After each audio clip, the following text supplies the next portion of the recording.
નમસ્કાર, હું છું કેતલ અને આપ જોઈ રહ્યા છો CV24।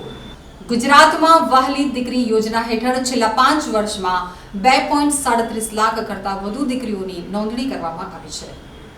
ગુજરાતમાં વહાલી દીકરી યોજના હેઠળ છેલ્લા 5 વર્ષમાં 2.37 લાખથી વધુ દીકરીઓની નોંધણી કરવામાં આવી છે।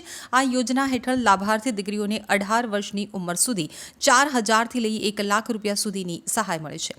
યોજના હેઠળ ઓગસ્ટ 2019 પછી જન્મેલી દીકરીઓને ધોરણ 1માં પ્રવેશ સમયે ₹4,000, ધોરણ 9માં પ્રવેશ સમયે ₹6,000 અને 18 વર્ષની વયે પહોંચતી વખતે ₹1 લાખની સહાય આપવામાં આવે છે। આ સમયગાળા દરમિયાન જો ઘરમાં કામનાર વડીલનું મૃત્યુ થાય તો રાજ્ય સરકાર પુત્રીને 10,000થી વધારાની વીમા રકમ પ્રદાન કરે છે।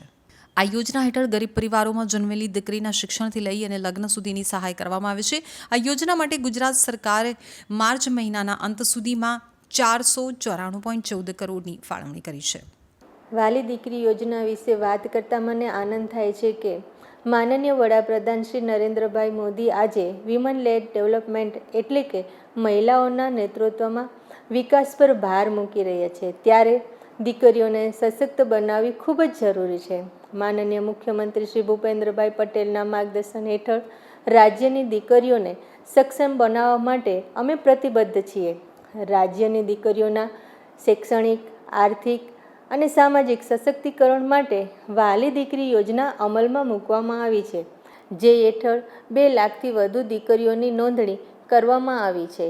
આ તમામ દીકરીઓને આ યોજના હેઠળ રાજ્ય સરકાર દ્વારા શિક્ષણથી માંડીને તેમના લગ્ન સુધીની આર્થિક સહાય આપવામાં આવશે।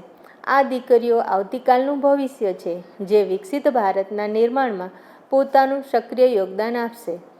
માનનીય વડાપ્રધાન શ્રી નરેન્દ્રભાઈ મોદીએ આજે વિમેન લેડ ડેવલપમેન્ટ એટલે કે મહિલાઓના નેતૃત્વમાં વિકાસ પર ભાર મૂકી રહ્યા છે, ત્યારે દીકરીઓને સશક્ત બનાવવાની ખૂબ જ જરૂરી છે। માનનીય મુખ્યમંત્રી શ્રી ભૂપેન્દ્રભાઈ પટેલના માર્ગદર્શન હેઠળ રાજ્યની દીકરીઓને સક્ષમ બનાવવા માટે અમે પ્રતિબદ્ધ છીએ। રાજ્યની દીકરીઓના શૈક્ષણિક, આર્થિક અને સામાજિક સશક્તિકરણ માટે વહાલી દીકરી યોજના અમલમાં મૂકવામાં આવી છે, જે હેઠળ 2 લાખથી વધુ દીકરીઓની નોંધણી કરવામાં આવી છે। આ તમામ દીકરીઓને આ યોજના હેઠળ રાજ્ય સરકાર દ્વારા શિક્ષણથી માંડી અને તેમના લગ્ન સુધીની આર્થિક સહાય મળશે। આ દીકરીઓ આવતીકાલનું ભવિષ્ય છે, જે વિકસિત ભારતના નિર્માણમાં પોતાનું સક્રિય યોગદાન આપશે।